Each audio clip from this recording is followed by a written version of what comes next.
It's a laundry list of names vying for the votes of Ottawa residents for the top job in municipal politics in the capital. 14 in all are looking for your vote to put them in the mayor's chair for the next 4 years. Jim Watson had announced late last year he would not seek re-election. There will also be a number of new faces around the council table, as many have decided to not run again. Coming up on the Unpublished Cafe, we'll take a look at the candidates running to lead the city over the next 4 years.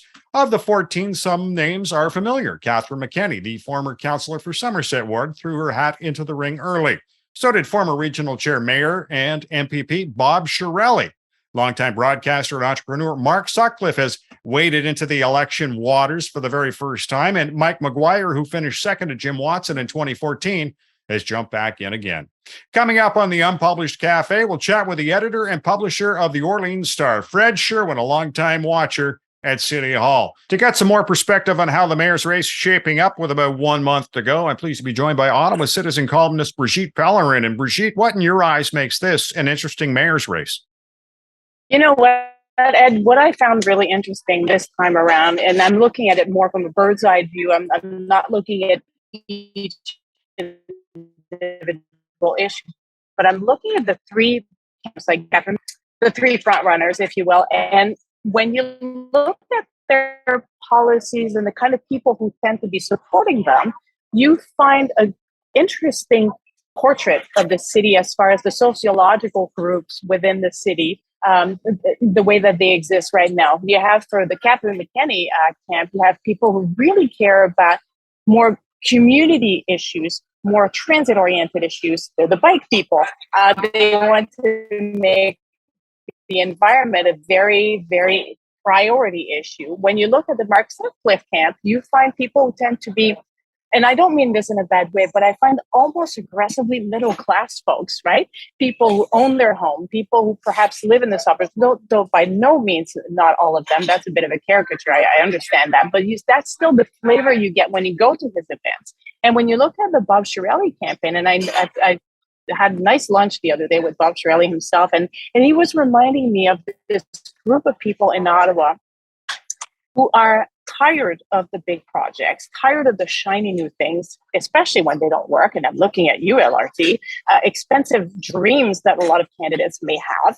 And they say, can we just get back to the basics? Fix what we have, stop spending so much, live within our means, fix the potholes already, and not have any new big expensive projects. And they are perhaps the more risk-averse folks within the Ottawa electorate, but you know what? Their views have not been heard that much in recent years, and they have a voice too, and their voice counts as much as that of anyone else. And perhaps we'll see, that may be the surprise this time around, this election, is to see that group of voters come out and force to say, enough for the big projects already. Let's get what we have. Let's make it work. And then we'll think about adding after that. So that to me may be the surprise. And I'll be really pleased if I'm right about this. And if I'm wrong, I'll deny having said it. But if I'm right about this, that these folks will come out and vote strongly in favor of candidate Chiarelli. That will be an interesting, even if he doesn't win, it will be an interesting puzzle, if you will, or challenge for whoever wins the race to take those views into consideration carefully as they get going in their mandate. So are we basically looking at a 3-horse race, or is Bob just there by... You know, it's a lot of people say that perhaps he shouldn't be there, really. I mean, he's been mayor before, like maybe it's time for someone else. But certainly the Mark Sutcliffe camp, being they're marketing their guy, and he markets himself that way as well, as the only non-professional politician really among the front runners. And he's right about that. He's not a professional politician. And maybe he wants more of that slice of the electorate to himself. And fair enough. I mean, if I were him, that's what I would want too. But I do think that it's interesting to have Bob Chiarelli there precisely because he represents more of that, perhaps a little bit, I don't want to say old-fashioned in a bad way, but people who want to go back to the basics as far as municipal governance goes. And I think these people deserve to have their voice heard and deserve to be part of the debate. And we'll see when the vote results come in, how much of an impact they really had. But I do think that it's important to have their voice there. Yeah, a lot's been said about Jim Watson and his influence during his time at City Hall. Do you see him casting a shadow on this election? Those who didn't like him or were against him, look at McKenney as their champion, and Sutcliffe has close ties to Watson. I've asked that question to all three candidates when I sat down with them, and they all kind of didn't want to answer that question. They said, "You know what? Jim Watson's not running this race. We are running. We want to have our ideas put forward." So from their point of view, Jim Watson is like they don't want to hear anything about him anymore, and perhaps that's fair enough for most people. Like he's been so much present in the last few years that, especially for younger voters, that's all they know, right? Mm. That's the only mayor they really know and remember. And so I do think he casts a shadow, especially when it comes to the influence of developers on municipal politics. And also the LRT bungle is perhaps too strong a word, but let's just say it has not lived up to the promise. And that he will have to wear. And that will, it's not so much a shadow as a bit of a shackle on the next mayor. Like they'll have to deal with this. And that's not going to be an easy one. This is the first time in a long time I've watched City Hall that an organization is actively working to get candidates elected. I'm talking about Horizon Ottawa. Do you see having an impact on the mayor's race, and do you think it should? As long as everybody plays within the rules, and I have seen no evidence that anybody has done anything but play within the rules, I have no problem with money in politics. Again, following all the rules, because money is expression, right? When you look at politics, people like me, professional loudmouths, I call myself, right? I have a voice, I have a platform. I can say what I want, I can say what I think, and whether or not people want to hear is a completely different issue. But I have no restrictions in what I can say. Why would other people have other jobs who may not be in a position where they can express themselves publicly? Why would they not use organizations like Horizon Ottawa or any other as a proxy? By helping fund these organizations, they know that they're going to fund certain policies, that they're going to try and advance certain policies or priorities. Why not? Why would they not have the option? Again, if it's all within the rules, why would these people not have the option to use what they have, money, to try and influence politics the way I try to use what I have, my voice, to try and influence politics? I think it's fair. All right. And the one thing when I heard that Mark Sutcliffe was running, I thought the one thing that was going to be his downfall was his ability to speak in, both official languages. Do you think that might have an impact or will come up in the campaign? I don't think so. I've heard him speak. I've known Mark Sutcliffe for 20 years almost, and he's not native francophone, obviously, but he can certainly express himself in a very. I'm native francophone, and I have no problem understanding what he says. Okay. I don't think I'd be amazed if there were any francophones in the city who objected to Spanish. I mean, obviously, it's not absolutely completely fluent. There's still a little accent here and there and some mistakes, but perfectly serviceable. I think that on this score, candidates are doing a very fine job indeed of representing the interest and listening, being able to listen to francophone voters in Ottawa. All right. Well, Brigitte, I want to thank you for joining us. Thank you so much.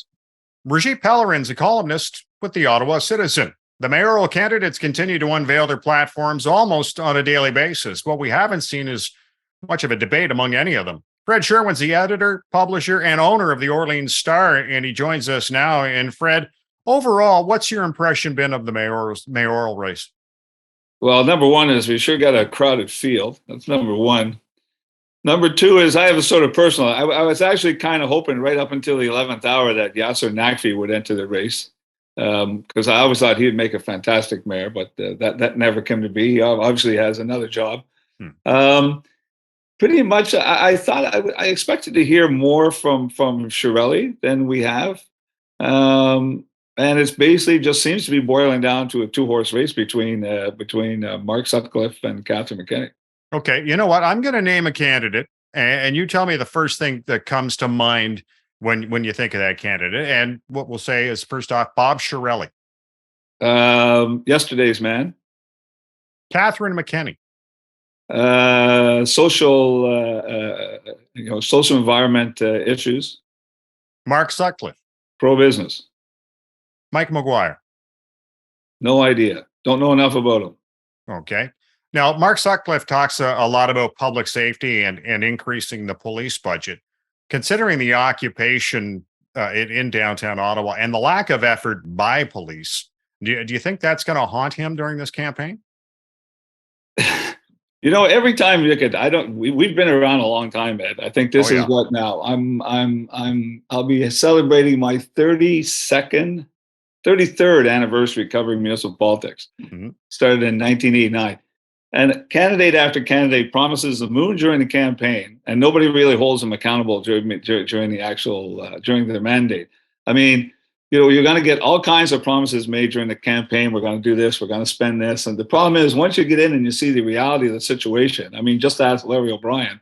Once you get in and you see the reality of the situation, things change. So everything they promised during election campaign, you got to take not with a grain of salt, but with a block of salt. So will he be able to implement all the we say campaign promises, but they're not really promises, because they'll turn around and say, well, I never really promised it. It was just part of my platform. And if I'm able to do it, I'll do it. So any promise that make is going to be a challenge, no matter what. So especially if it involves increased spending. Yeah, no kidding. Now, being on the other side of Jim Watson during the last two terms at City Hall, and obviously Jim Watson has a number of detractors, does that endear McKenney to the voters or not? I think it endears him to her constituency, which is largely, let's say, I hate using terms like a right wing, left wing, but she is definitely left of center when it comes to her politics. So to her, it is, I think that endears her to that audience, and then it alienates her from, let's say, your more conservative audience, right? I mean, she has a certain lane that she's in, or she's been typecast in, let's put it that way. She's been endorsed by Horizon Ottawa. So I think it endears her with her constituency, and not so much with it. And I don't think it has so much to do with her relationship with Watson as terms it has to do with her platform and her politics.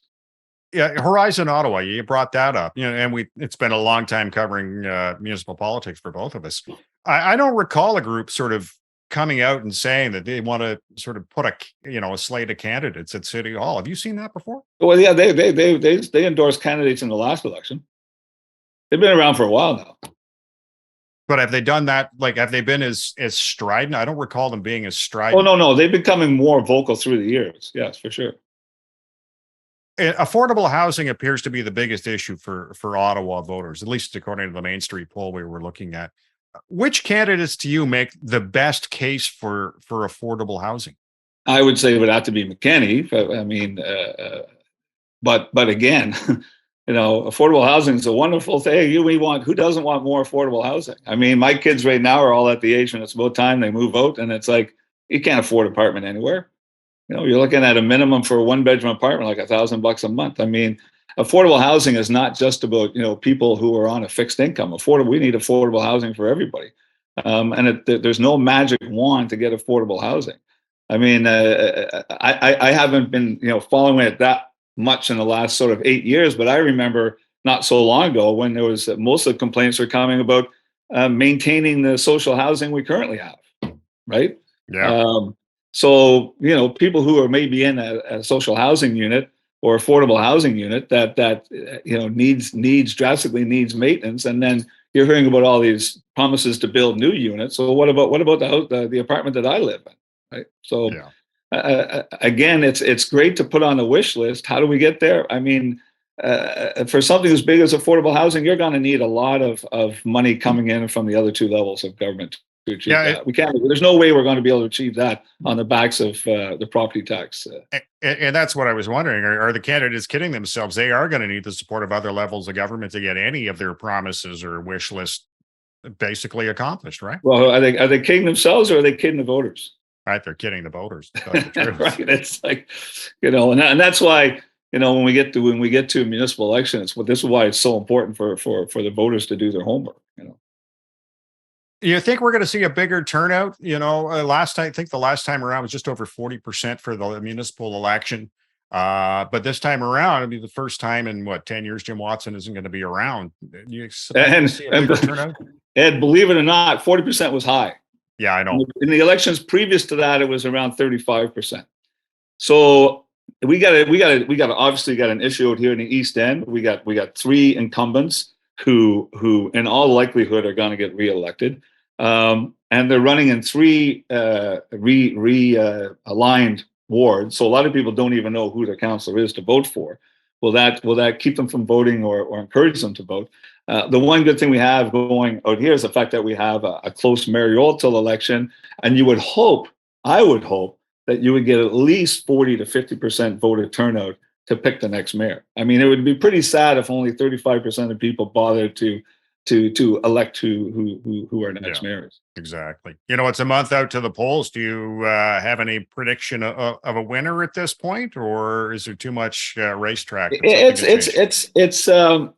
going to be interesting because, like I said before, I think your two leaders are McKenney and Mark. The question is how many votes does Chiarelli pull away from, let's say, Mark Sutcliffe, right? And I'm hearing a lot from supporters of his. I mean, that's their worry. I mean, you go back to the campaign of when O'Brien got elected, right? It was supposed to be a 2-horse race between O'Brien and Chiarelli. And then when Alex got into the race, Alex and Bob split the vote, and Larry came up through the middle. Without Alex Munter, Larry O'Brien never would have been mayor. Okay, that's pretty damn clear. So we don't know the impact. We also have a candidate like Maguire, who's also seen to be pro-business. We don't know, he might take some votes away from Mark Sutcliffe as well. So it's going to be it's an interesting dynamic that's happening. I'd love to see. You know, we don't do exit polls at a municipal level anymore, but I'd love to see exit polls in terms of who they voted, who people vote for, or why they voted for them. Right. So I think it's going to be close either way. All right. Fred, I want to thank you for joining us. Well, thank you, Ed. Nice to see you again. It's been a while. Fred Sherwin is the owner and publisher of the Orleans Star.